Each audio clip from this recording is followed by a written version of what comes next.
Hey everybody, it's Bill Brandmeyer here with Movement is the Medicine podcast with a special edition. I'm so excited that I get a chance to reconnect with my partner in crime, Doug Hoogendyk. Dr. Doug and I have been doing this podcast for about 3 months now. We've had 10 episodes, so 10 episodes, and we were talking every day, meeting all the time, doing podcasts together, and then all of a sudden he up and leaves me, and I'm like, where the hell are you?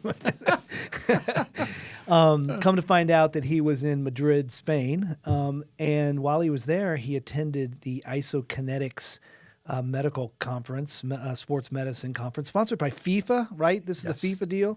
Right. Doug's here with me. It's just going to be the two of us for the next 20 to 25 minutes. We're going to talk about this conference because this is state-of-the-art medical science focused on football. Right. And for you Americans, that means soccer. Right. It's an amazing gathering every year. And this year they had it at Atletico Madrid Stadium. Phenomenal, venue to go and learn. 85 countries represented, at the conference. And I had the great serious soccer people, from all around the world. And you have people coming from different professional backgrounds. Like I've met people from Chilean volleyball, Argentine, soccer, every all So over. I threw out the word isokinetic. What the hell does that mean? Isokinetic. Well, isokinetic, when you look at the definition of that, that's a muscle testing, process, right? So this group out of Bologna, Italy, chose that name for their medical group, and then they became intricately involved with FIFA. They're a FIFA Center of Excellence. They influence a lot of the science, moving into the professional soccer world. And, for 30 years now, they've held this conference, and probably at its most grandest event in presentation this past year. But so it's a trade show? Or it's a scientific symposium? Oh, it's a scientific symposium. Okay. I mean, you get people coming from all over the world presenting to present papers. Their research, their findings, anything from a case study perspective to a more longitudinal outcome data. Cutting-edge technology, cutting-edge treatments. What people are using, what their research has found. And it was really interesting, to be able to go there again and present. I was invited to present there in 2015, in 2016 when it was held in London. And then I took some time away from that, was pursuing my own, lab-based, treatments and finding my own analytical data. I had the opportunity to go back and present this year, and it was amazing. Okay, so we're talking leading experts, hot topics, leading voices in the medical science, we're talking sports medicine, right? We're talking sports medicine, sports science, slant to it, return to sport-based findings that are new, cutting edge, what could be implemented, from a science perspective, and then integrating that into practice, and conveying it, what you can do and go home to your own high-performance cultures and start initiating right away. Ever since I met you, I've been having these thoughts about these injuries that keep reoccurring for certain athletes. These hamstring injuries that wide receivers seem to always are fighting a hamstring, and it strikes me that there may be some science that's not getting translated to the actual trainers that are treating these athletes. Is it hard to get the information from the smart people to the people that are actually applying it to the athletes they're caring for? Am I missing something? Yeah. I've heard statistics, Bill, where it takes between 5 to 7 years for pertinent data from a research perspective to trickle into common practice. That's crazy. Isn't that crazy? Yeah. And there's so much. People are afraid. There's so much information coming out. Yeah. Even if you were the most well-intentioned healthcare practitioner, it would consume days and weeks and months for you to digest and consume all of this literature. Now, all of that stuff has different strengths and powers to it, but what they're putting out there at this conference is really the highest level and, the most scientifically backed. Well, I tease you all the time about getting too technical in the conversations and stuff. But when I looked at the sessions that were presented and the different speakers, and I'm sure your session the same, it was all this language that you've been using, the biomechanics, the integral, the instrumentations of measuring capacity of muscles and helping heal and all that stuff that you've been doing. These are the eggheads. These are the guys, the smart nerds there, that the men and women that are working in this industry, right? I think the most exciting thing for me in what I experienced there, outside of presenting our own team outcome data, that we did with a club soccer team in Northern California. I want to get into that, but was the fact that you go back to 2010, 11, 12. I was working in and around and near people who were using these amazing technologies to map the motor cortex and look at the motor cortex response to injury and how we're talking cognitive, right? Cognitive stuff, right? And now, you fast forward to now, and one of the hot topics at the conference was the amazing work being done now. So from 10, 11, 12 right. to now, seeing how that research has progressed and the data has progressed and the outcome on how to take it from science to practice has become even more efficient. So we were in our infancy looking at these things, and we had built different programs to implement with our athletic populations and our high performance culture. Right. Well, now it's taken that next level, and it was so exciting for me to hear. Not to dumb it down too much, but laughter can be healing. Yeah, you have to laugh, right? I mean, you have to have, laughter, with anything that is of a challenging nature. If you can't laugh at yourself, you're not going to laugh at the world. But these athletes that are so intense, so well trained, so well, have worked so hard to perform at such a high level, they have an injury that sets them back, right. and you're saying that their attitude going into healing is playing a difference in how they heal. Well, that's a facet of it, right? So the cognitive performance from an athlete's perception of moving back into competitive sport is one facet. That aspect of getting limb confidence back is one facet. What was being presented was really the next level of the next generation of research on looking how the motor cortex in the brain is organized to very complex tasks in the field of competition. So, for example, a lot of research being done where looking at distractive-based moments where someone's coming to tackle you, a slide tackle, or make a play on the ball, and you being distracted and not having the ability to plant and maintain motor control. And can you influence that with performance training? And I see. A lot of research being done by an amazing individual out of the University of Ohio, Dustin Grooms, was looking at how you can take an athlete and have them recite different quantitative factors like, count, what's 3 times 3? What's 6 plus 2? As they're doing motor tests, and you're challenging them cognitively and taking their focus off of the mechanical movement that they're doing. And what that does is it has a tendency to be a distractive moment, similarly to when an athlete's going to get tackled on the field and they plant. Well, they have that distraction from the event.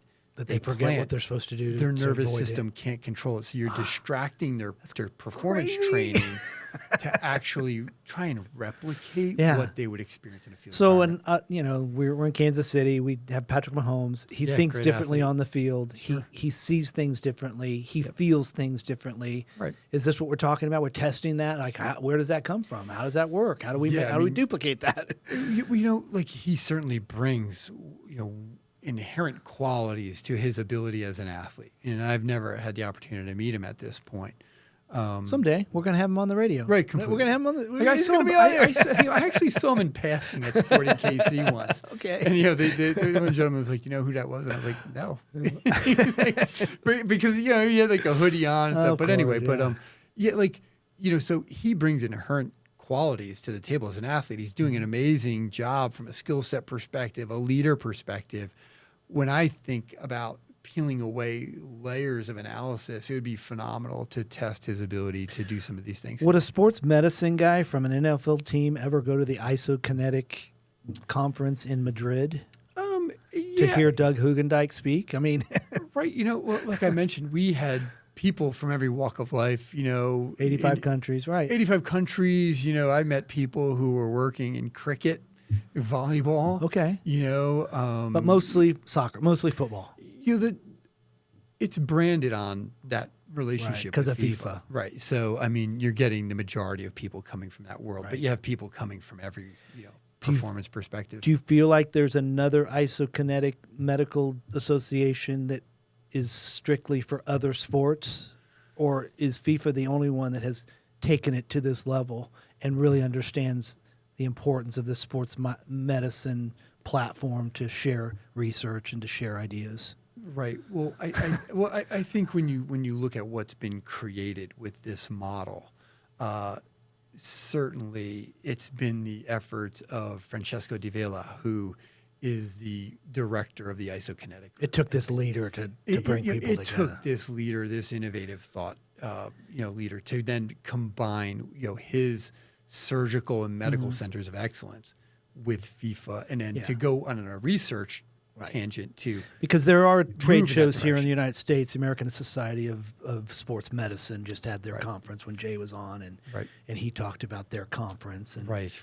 So in those conferences, some of the same papers might be presented there too, but just not as specific towards this biomechanical isokinetic muscle to injury.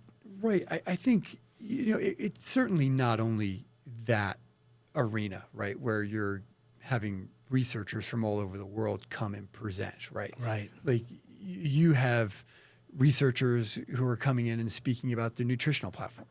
Got it. So you had different, focuses in different areas at the conference, and you could pick and choose where you wanted to go. Right. Certainly there were areas that were more pertinent, more well attended than others. And I think from my lens, from my world that I come from, they just happened to revolve around those areas. And they were the areas that I was also presenting. So what took you there? Why did you go there? And you said you went there in 2016 and 2017. Yeah. You took a pause.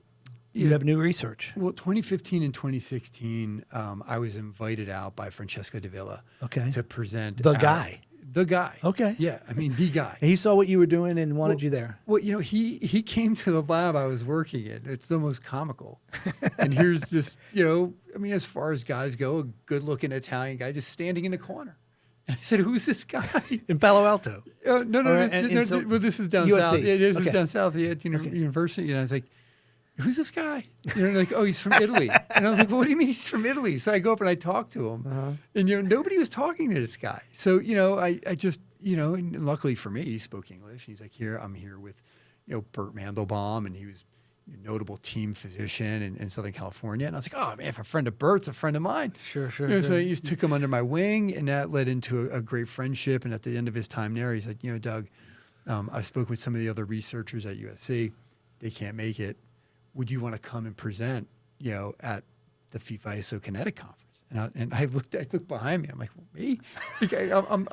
I'm used to being in front of like 100 students, right. But not like a couple hundred or 1,000. I'll be your colleagues. So I went to my research lead and I said, hey, you condone this? Should I do this? And he goes, yeah, you can do this. He's like, go do it. And I built an abstract, submitted it. FIFA, the group, Isokinetic accepted it, and went there, and it was amazing. It was a game changer for me. Yeah. Because to present our return to sport matrix, which utilized a highly instrumented process, like I've been talking. We have an instrumented treadmill captures 3,000 points of data, force plates, motion capture systems, was really at that time in 2015 a game changer. Right. And then we presented that data in another light in 16. Well, fast forward to now, how I was invited to this one. I was invited by one of the medical directors with the Belgian Football League to come over and present this method of looking at athlete load capacity, because high performance cultures up to this time were looking at load management. We have a GPS system. Let's track the volume on that athlete. Oh, they ran too much. They must be fatigued. Let's pull them back. Freshness quotients, like jumping off a force plate. Oh, their reaction time's down. They must be fatigued. Correlate that with GPS data. They're fatigued. They have too much volume on their system. Let's manage their load and let's pull them back. Well, what we started looking at the lab that I was running in Palo Alto, California, Northern California, was this concept of quantification of the athlete's load capacity. What's their structural integrity? So not looking at the volume on their frame, but what their frame could ultimately tolerate. Compared to what they were doing. Right, compared to how they're responding in the field of play, right? Nobody was really looking at that. Okay. So what we started doing is breaking down torso stability, pelvic stability, hip stability, knee stability, foot ankle stability, and quantifying that. Right. And so we were invited to present our method at the Belgian Sports Medicine Congress in November. And we did that. And it was a resounding response to this. We presented everything about how we quantify an athlete's structural integrity. Well, then that medical director called Francesco and said, "Hey, this guy, you should work this guy in. You should talk to him because he just, he owned the conference here." Right. And then so Francesco called me and said, "Doug, can you slingshot me an abstract?" He's like, "You're after the submission period, but you've been here in 2015, right. 2016." And so I did that. And he goes, "Doug, and this is right from Francesco, we love your team outcome data. This is a main stage presentation. We can't get you there. We'll get you on the secondary stage. But in 2025, we'd like to have you present on the main stage." He's like, "Would you want to come?" And I said, "Yeah, of course. That'd be great. Just to share what we've learned." And what we presented there was a study that we conducted with a elite developmental girls soccer program in Northern California. And what we did is it was a 5-month season. And this is a culture that had come to us and said, "Doug, we've had 6 ACL injuries in the last 4 seasons. We've had upwards of 20 to 25 significant injuries every season." Was this who Jasmine played for? She played for this team as well. Yeah. So, I mean, a lot of the more competitive Jasmine Akey, if you guys don't know, she's she's at Stanford now. Eighth podcast. Right. On Jasmine's team, they were 2-time national champions on a club level. And then they went to compete for a third. And they lost in the final. They lost in the final. But 4 or 5 of those ladies from that team went to Stanford, to play. I know. She plays with her best friend, she says. Right. So what we did was we biomechanically assessed these ladies, and then what we did is we built a specific periodized program to follow them through their season based on the mechanical deficits that they presented with in their first test. Right. We quantified their load capacity. And then we gave them programming to do periodized through their entire season. And at the end of the season, right before the playoffs, we retested them and we assessed their load capacity. Right. And what we found there is that in that season, for that time, with 10 minutes of programming before their soccer warm-up, we created a 20% change in their structural integrity, their mechanical efficiency, their load capacity. And basically what that means is you've helped them prevent an injury. What we did, we don't want to take full credit for it because obviously it was an initial. But that's what you're trying to do. Pilot You're trying to give them an advantage at not getting injured. The question was, could we improve an adolescent elite soccer player's movement economy, movement efficiency, their structural integrity, to then give them the greater opportunity to be on the field more. Right. So we changed the load capacity of that athlete by 20% from the beginning to the end of a 5-month season. And that ultimately equated to an 82.6% change in the injury rate for that season. Now, we can't take credit for all of that. I understand. That's our data. And what I've come to understand is load capacity is beneficial in two different ways from the way I see it. And I'm a layman and I don't talk the way Doug talks, and that's why he's the expert and I'm the voice. But it helps in preventing preventing injury. Right. And it also allows you to perform at your peak during a stressful call to action. Right. So there's a performance variable and there's a resilience variable. Okay. Right. So, what we are doing is imparting programming to make the adaptation of the athlete's nervous system in slow tasks, fast tasks, and ballistic tasks respond a little bit more efficiently in the field of play. And you believe you can do this for any team?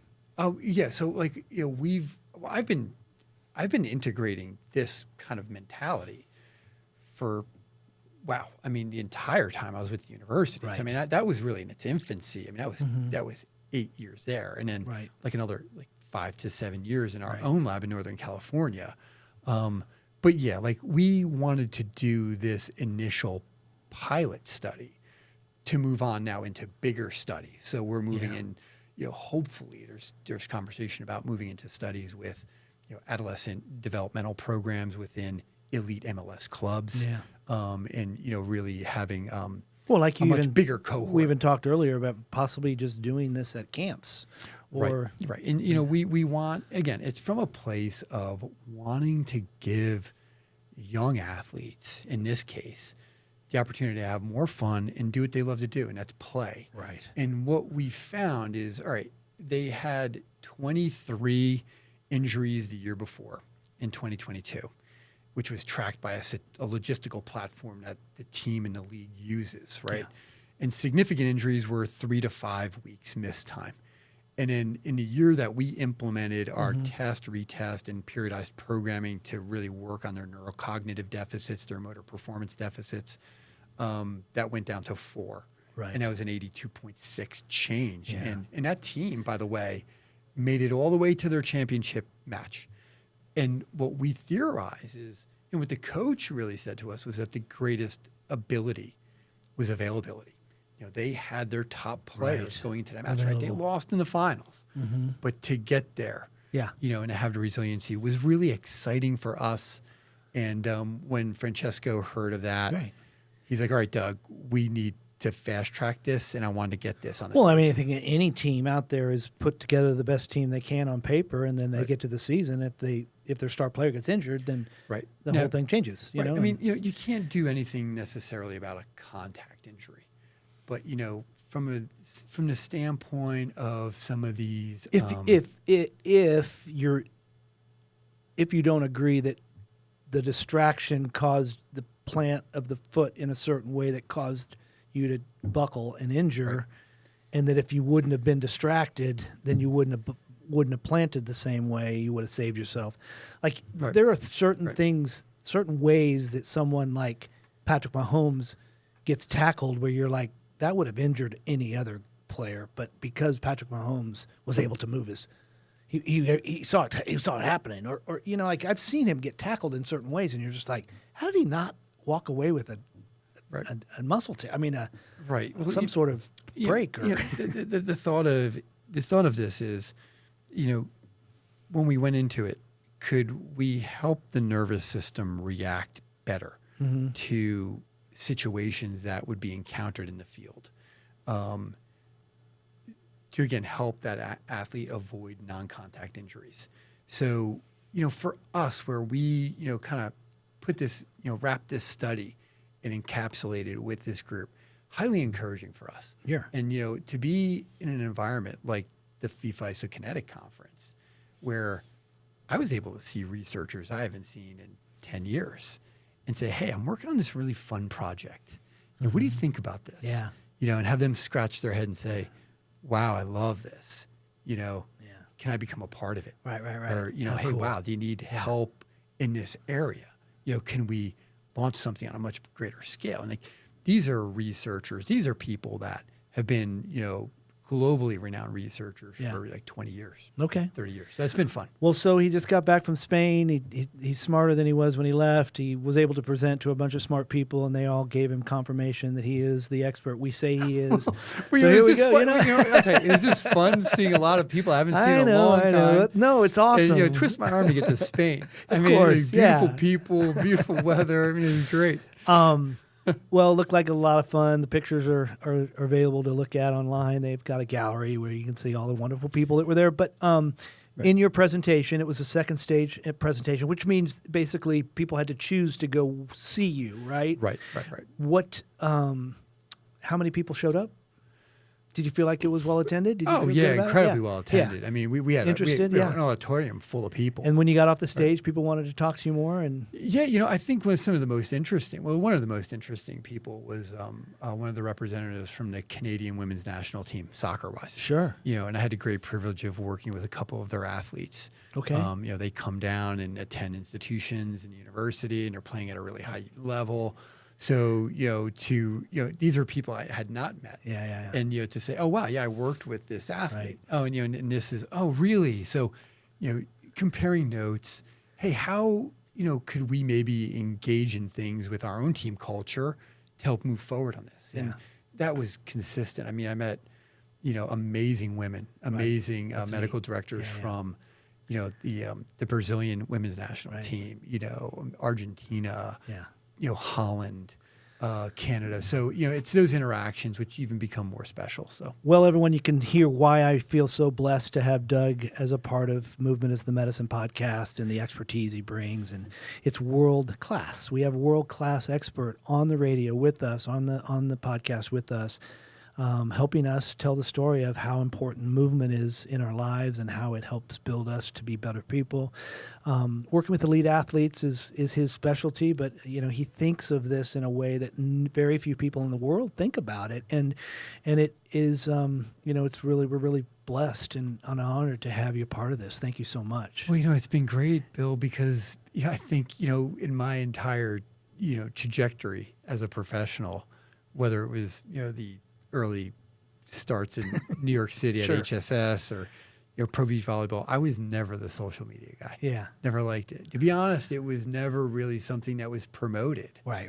Because you're in high performance culture, you don't have to do that. Well, you don't want to do that. You don't have to do that. I get it. You have to exploit athletes and to come into an environment where I get to talk about this with someone who knows how to kind of, people. Yeah. It's great. It's just been so much fun for me. The more people we can get to listen and share and like and help us, the better. So we encourage you all to continue to listen. We have this will be our 11th episode, right. And every single one, it feels like it's worth being here. And just one more point on this, Bill. So invited by the Belgian medical director and a pro soccer leader. Sure. And then, so you present there and you try to disseminate information to help people, right, and empower them. Sure. And then you go to, the FIFA Isokinetics Conference, right? And it's just so funny. A gentleman comes up to me and he's from Dubai. And, he's like, Doug, would you come down and present here? Because, this is really a different way of looking at the quantification of an athlete. Sure. Qualifying and quantifying, the overall movement efficiency of an athlete, quantifying their load capacity is different. And, if everything, moves right, we'll continue to spread the word on this. And we'll be doing movement is the medicine in Dubai. So it'll be great. If you want to come down there, I've never been. So if you want to come down, we could do a show from there, I'm sure. No, he did come back with like a list of 7 people he wants to get on the show. So we have a lot of people lined up and a lot of shows that we're trying to do. We're going to bring some local flavor to Movement is the Medicine, bring some experts from Kansas City to talk about what we do here in this area of sports medicine. Doug has made Kansas City his home, and he's raising his family here, so we're lucky to have him in town, and we're lucky that we have become partners in this endeavor to tell the story of how movement moves our lives and makes us better, right?